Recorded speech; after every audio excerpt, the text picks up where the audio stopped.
The first message arrived at 2:17 a.m., glowing on my phone like a quiet confession. I think someone is watching me.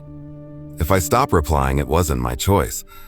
I remember staring at those words while the rest of the house slept, my heart beating louder than the radiator ticking behind the wall. It was from a woman named Hannah Moore, a profile I'd been talking to for nearly 3 years. She wasn't a stranger.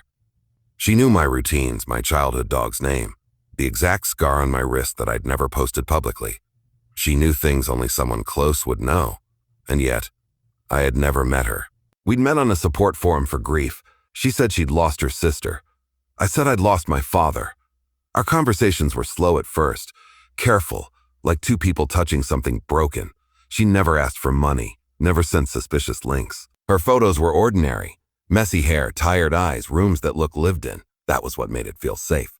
Real. After that message, I typed back immediately. What do you mean? Who's watching you? 3 dots appeared, then stopped. Then her profile went offline. I tried calling through the app. No answer. I checked her social media. Everything was still there, frozen like a paused breath. I told myself she was being dramatic, that people say strange things when they're scared. But something about the wording stuck with me. If I stopped replying, it wasn't my choice. The next morning, her accounts were gone. Every single one. 3 years of messages vanished like they'd never existed.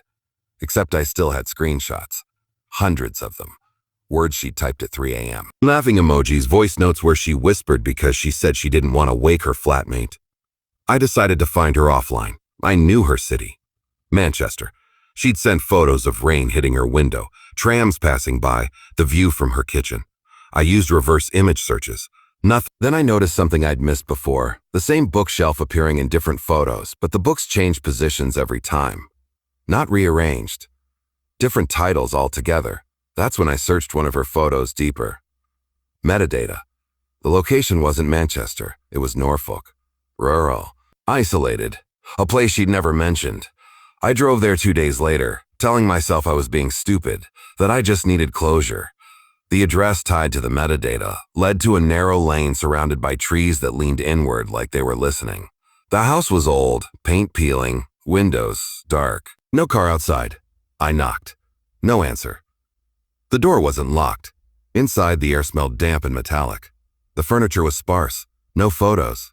No personal items. Just a desk in the corner with a laptop still open. The screen glowed faintly. It was logged into my account, my email, my messages, my drafts. I stepped back so hard I nearly fell.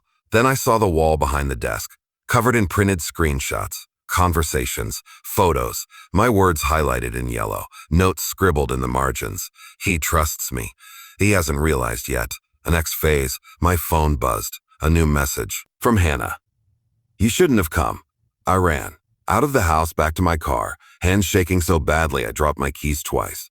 I drove without checking mirrors until the trees thinned and my lungs remembered how to breathe. I went straight to the police. They listened politely, took notes, asked for her details. When they ran the name Hannah Moore, their expressions changed.